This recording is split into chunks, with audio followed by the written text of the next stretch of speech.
Yo, what's going on, guys? So, recently on Kingdom Seekers, Keith Ferrante asked us a question. What would you do if money were no object? What would you do if you had millions of dollars in the bank and you knew that you never had to work again? What would you do? And I thought that was a great question, such a great question that I wanted to come on and share my answer live. And what instantly came to mind for me first was first, I realized how many things I would actually stop doing if money were no object. If I had $100 million in the bank, and I just chose 100 million because that's like a huge, ridiculous number, but it could probably apply for even less, like 60 million, 30 million. But just to take it to the extreme, 100 million. By the way, beautiful day today in the park. So the first thing that came to mind is there's so many things that I would stop doing if money were no object. There's so much of our lives I feel are determined by money. The jobs that we work, the people who are around, the hobbies and habits that we have. I feel so many of them for me speaking at least, are determined by money. And so obviously the first thing that comes to mind is obviously quit the job. Like there would be no purpose for a job at that point. There'd be no purpose for certain relationships, certain people who are only there because somehow they provide a path towards making money. But then beyond that, beyond all of the things I would eliminate, which I think is the main thing, the main aspect is the elimination. What would you do?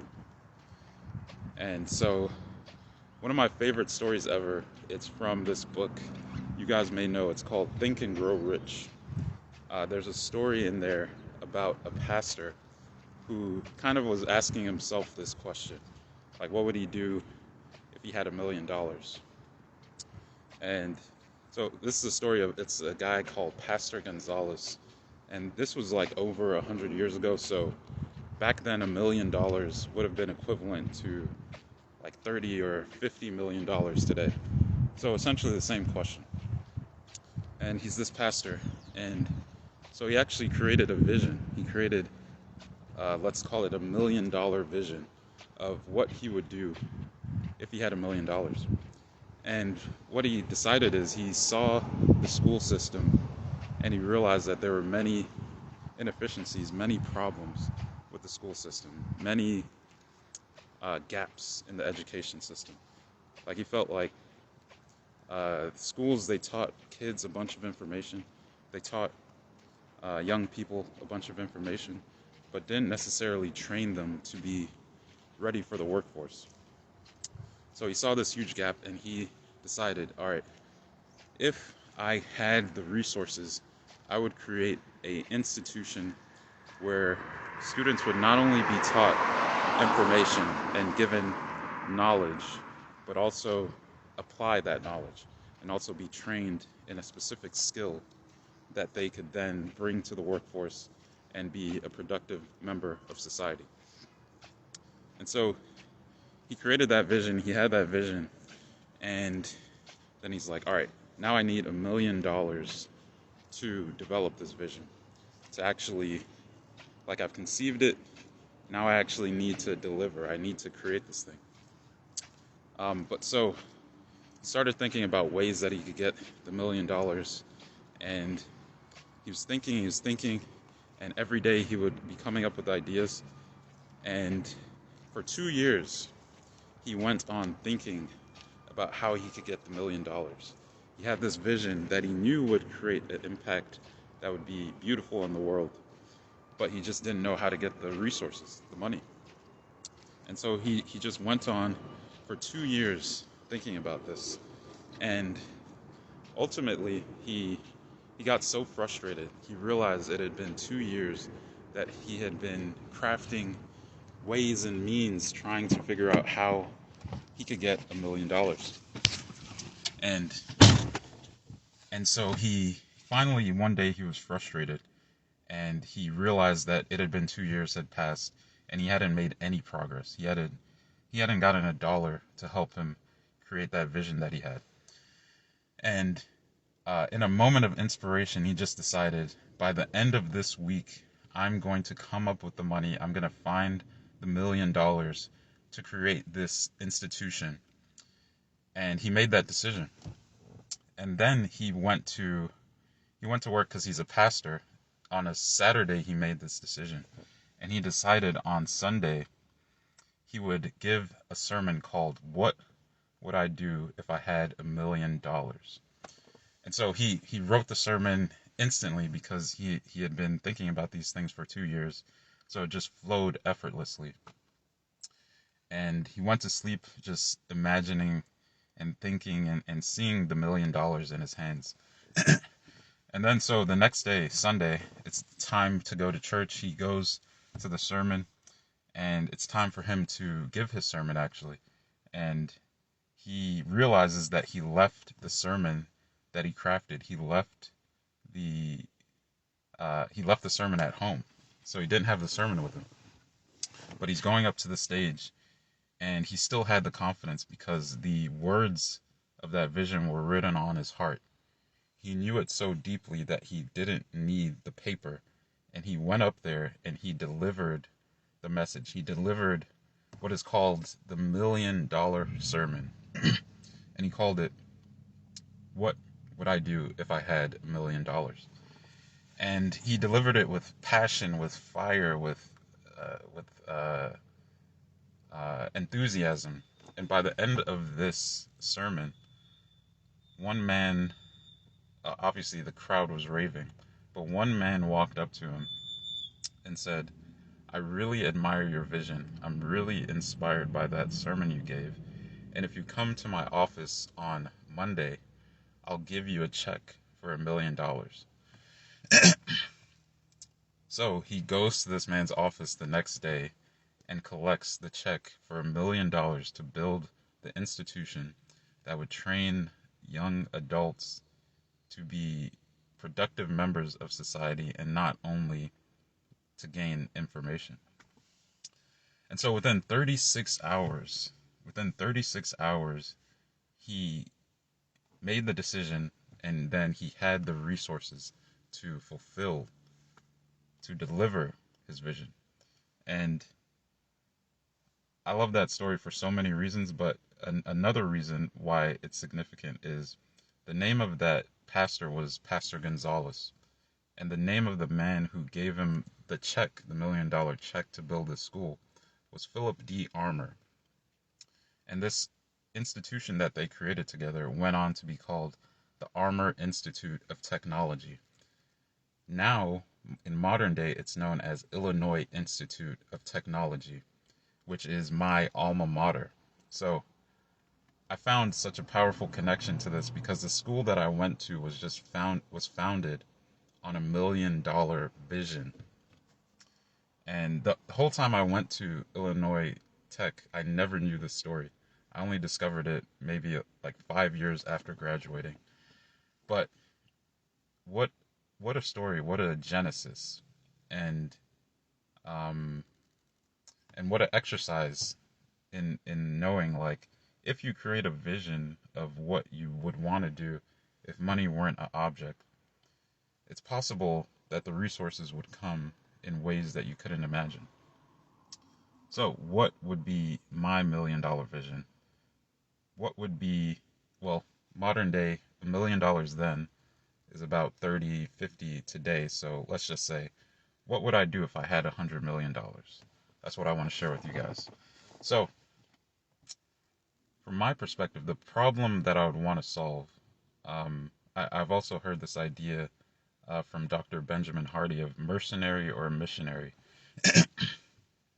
And so in one sense, what I would want to do is retire my family, travel the world, and just have a lot of great experiences if money were no object.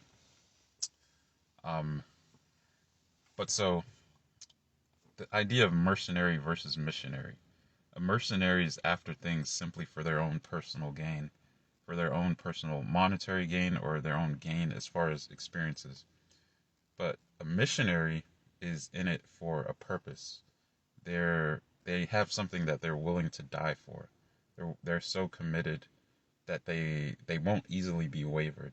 But a mercenary, on the other hand, they would be more likely to just hop on to the next best thing if they weren't able to get what they wanted out of a certain situation.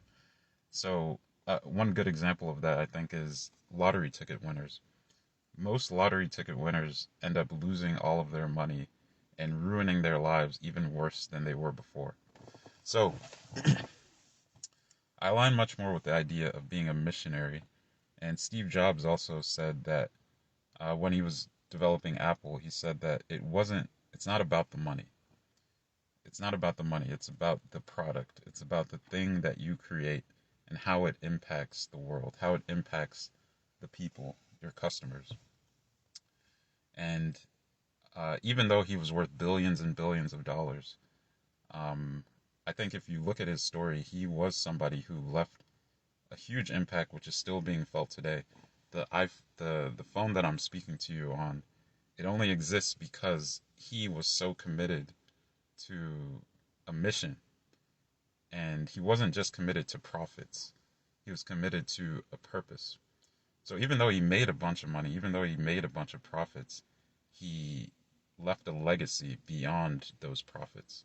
Unlike many other businessmen who were simply in it for their own gain.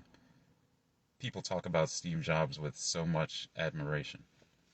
So anyway, so now the question becomes, what problem would I want to solve? And I'm curious to hear your answers as well. What problem would you want to solve, or what value would you want to bring to the world if money were no object?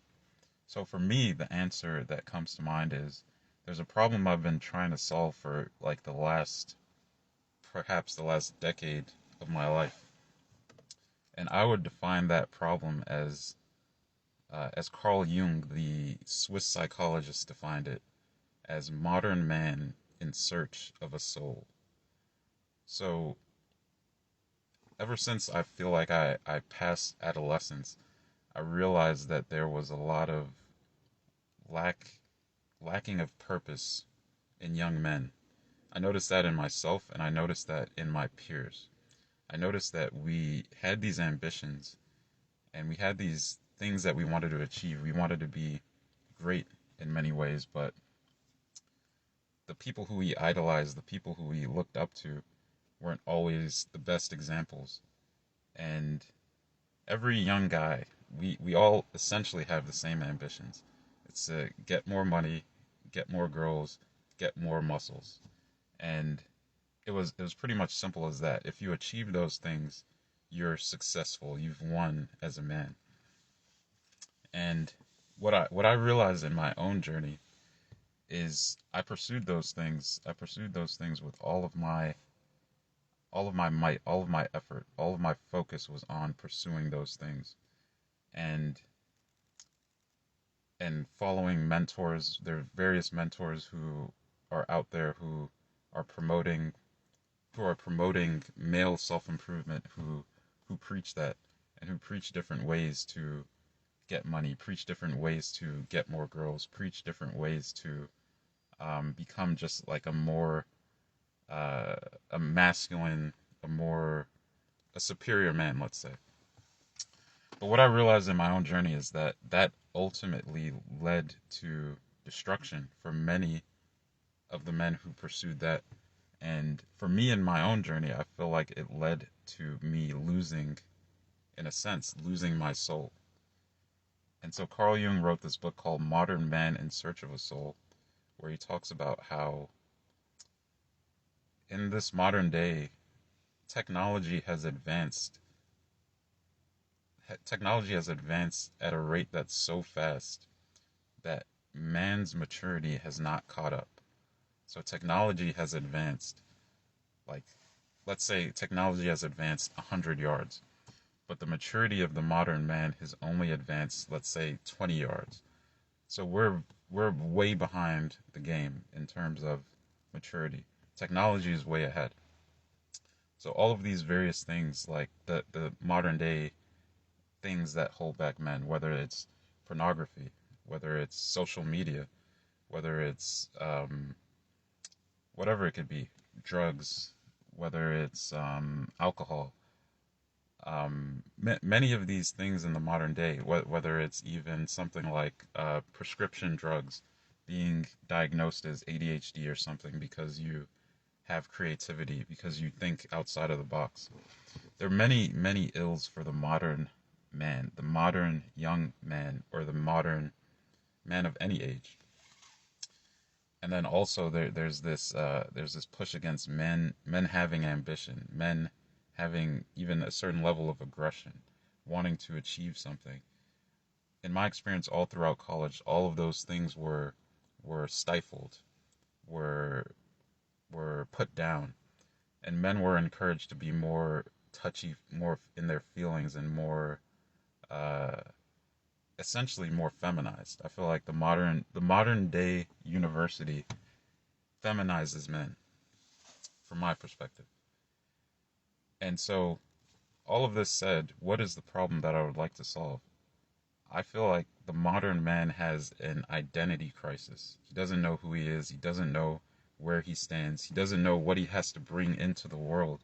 And so, for that reason, many men are checking out of society, whether it's through leaving the workforce or whether it's through even things as bad as like ending their own lives. And I feel like it's because men don't actually know what they have to offer the world. They don't actually know the gift that's within them. And so the problem that I would like to solve is the problem of the identity crisis of the modern man. And now, so how would you solve that problem? That's a great question. I'm not quite sure. I don't have all the answers, but what I think a start. I heard that every movement starts with a book. And so I love reading books.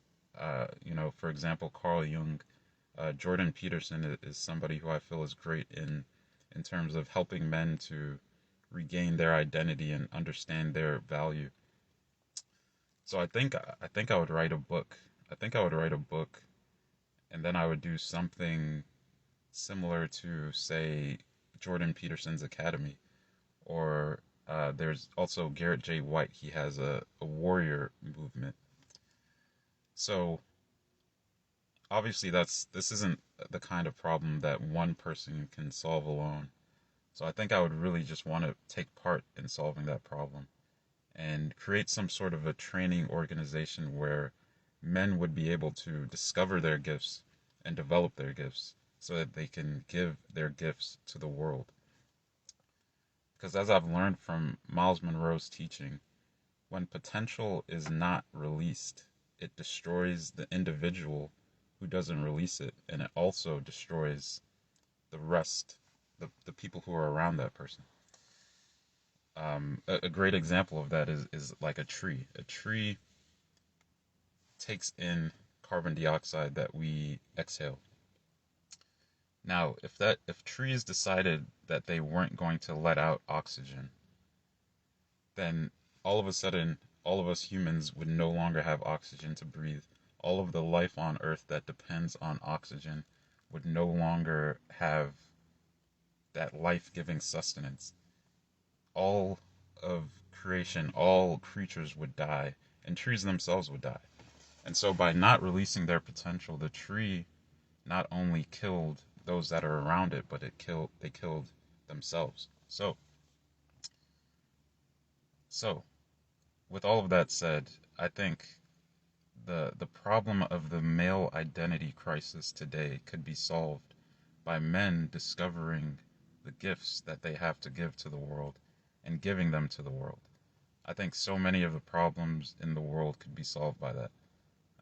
As far as this could go as far as stuff like sex trafficking, stuff like um,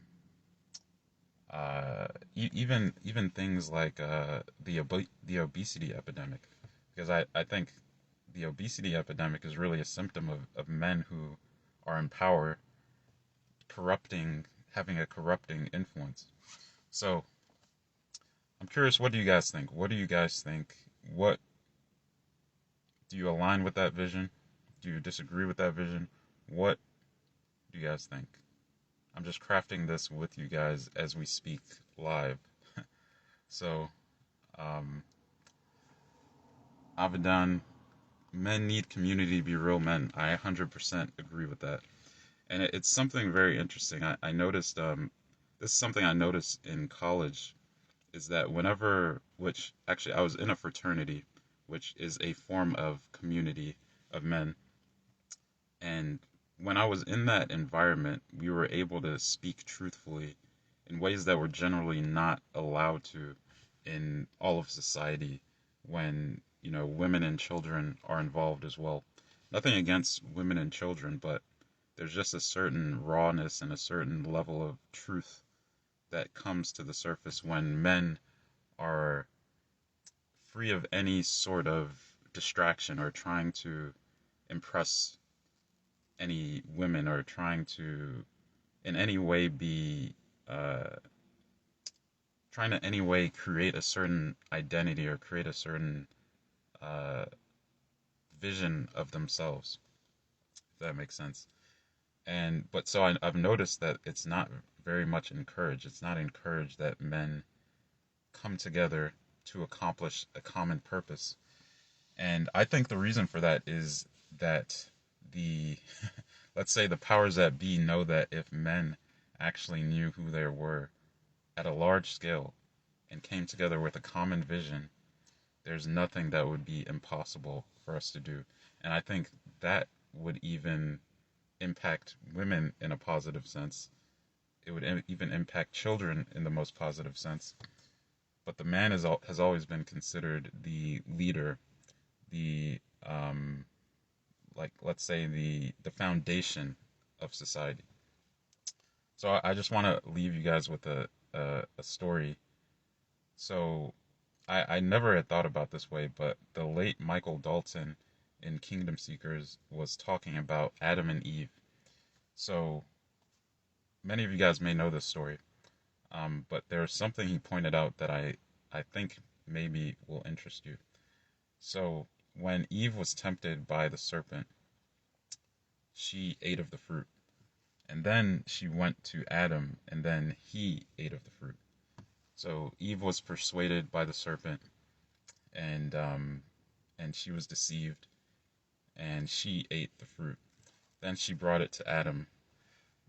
And the Bible doesn't tell us all of the details. It doesn't tell us if she persuaded him, but she brought the fruit to him, and then he ate of the fruit.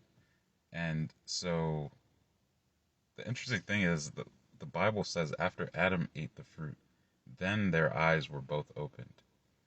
So what Michael Dalton pointed out is Eve ate the fruit, but her eyes were not yet opened after she ate the fruit.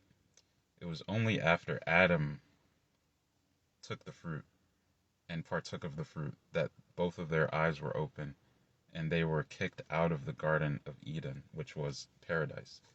And so what Michael is pointing out there is that even though Eve, the woman, ate of the fruit, if Adam, the man, would not have eaten the fruit, perhaps we would still be in the Garden of Eden, in paradise.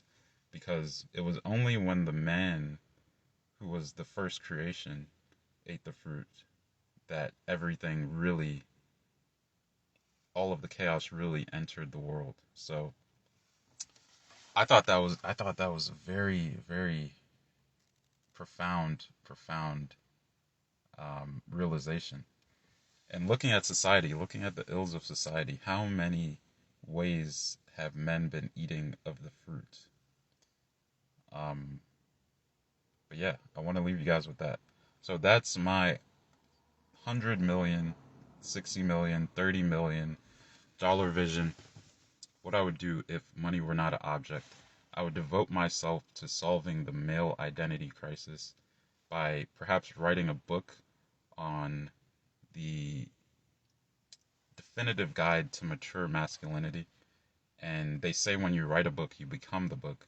So I devote myself to becoming that mature man, and also creating a training program that would help men to develop their gifts so that they can deploy their gifts, give their gifts to the world, and make the world a better place. So,